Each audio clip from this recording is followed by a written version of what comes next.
Divine Knockout, or DKO, is HiRez's next foray into a new genre as they attempt to expand the Smite universe into the fighting game scene, specifically to rival platform fighters like Smash Bros, Brawler, and Multiverses. Any footage I'm using in this video is officially released teasers and gameplay directly from the devs, as this game is currently in alpha and I haven't been able to snag an access code just yet. Even if I had though, the game is under NDA and you can't share gameplay of it anyway, but it looks promising from what I've seen. The game is self-described as a third-person physics brawler set in a stylized world of gods and mythology.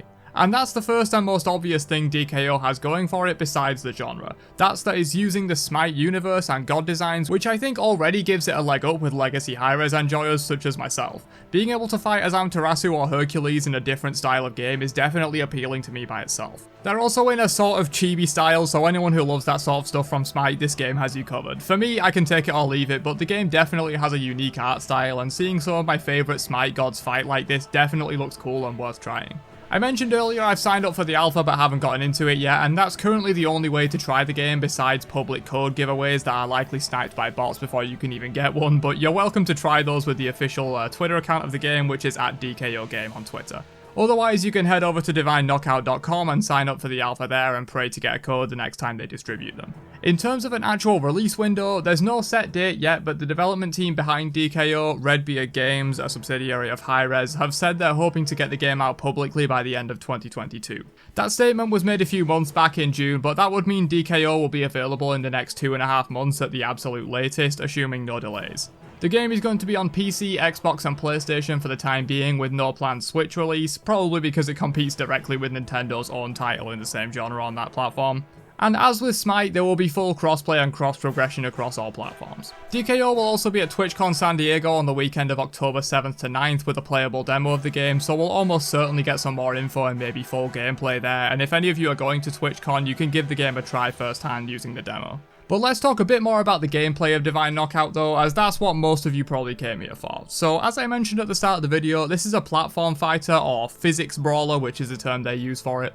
I'm sure most people are familiar with this genre given the popularity of Smash and recent success of Multiverses, but basically the idea is you smack your opponent about in an attempt to knock them off the stage and into a blast zone where they die. The more you get hit, the farther you fly on subsequent hits, and so will be killed into the blast zone easier. DKO has a bit of a unique take on this genre though by making it third person and fully 3D.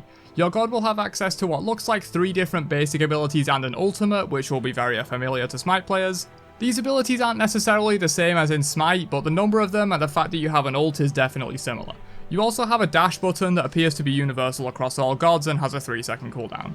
The abilities might take some inspiration from their Smite designs, like we've seen with Thor, whose ult is basically identical to how it works in Smite. He goes up and does a big dunk and stuns everyone.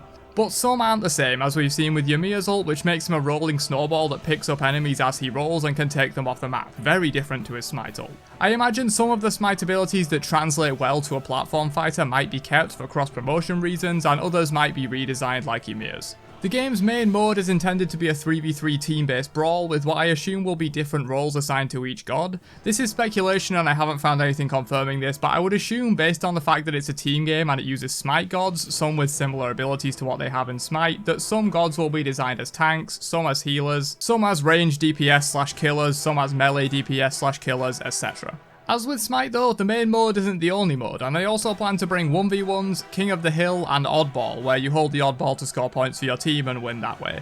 Probably other modes will come either on launch or after launch like 2v2s, since this is the kind of game that will thrive on game mode diversity, but these 4 are the only ones confirmed as of right now. The maps are all destructible as far as I gathered, so you can hit people into walls and destroy them, maybe even use the walls to hit into people, stuff like that, and each map will have a unique twist like traps or the floor falling away over time. They will also be themed around mythology, such as one of the Oddball maps that's set in Merlin's library. This stuff is pretty cool in my opinion, like I love all the mythology stuff, and having the maps designed around it will be really cool as well. So the game features Smite gods. Which ones are currently confirmed? Well, at the moment, the 100% confirmed gods are Susanoo, Hercules, Athena, King Arthur, Amaterasu, Ymir, Sol, Izanami, Thanatos, and Thor. There will likely be more coming for the full release of the game this year, and there's no shortage of gods they could add given Smite's expansive 120 plus god roster they can pull from, and potentially even new gods that aren't even in Smite. As mentioned earlier, each god has a set of 3 unique abilities plus an ultimate, and will take some inspiration from their Smite designs, like Thanatos being able to heal by draining the life force of his opponents, or Athena being able to teleport to an ally from anywhere on the stage as her ultimate. There's a clip on the DKO Twitter of an Athena doing just that from the edge of the blast zone and saving herself, pretty cool.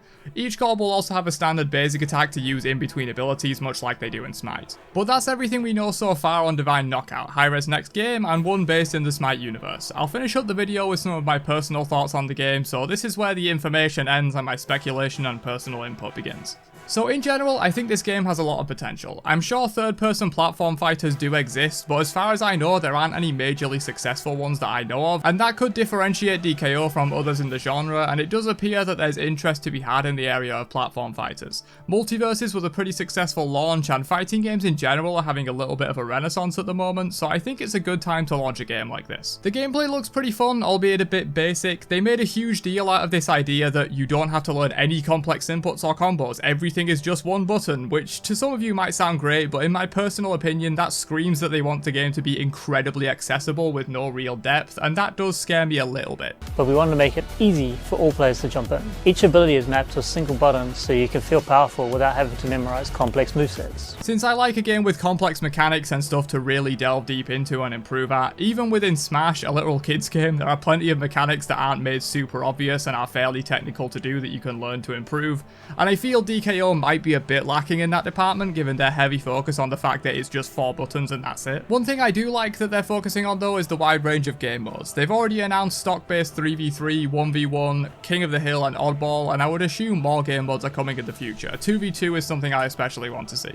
And of course, it's in the Smite universe, which is pretty hype for me. I've already seen a clip of King Arthur bodying someone with his giant sword, and that seems worth a try for sure. From what I've seen, there's a good balance of returning abilities and moves versus new and unique ones. Some gods have iconic Smite moves reimagined for a fighter, and others seem to have totally unique ones, which is great for both familiarity and cross-promotion with Smite, as well as a fresh experience with your favourite god.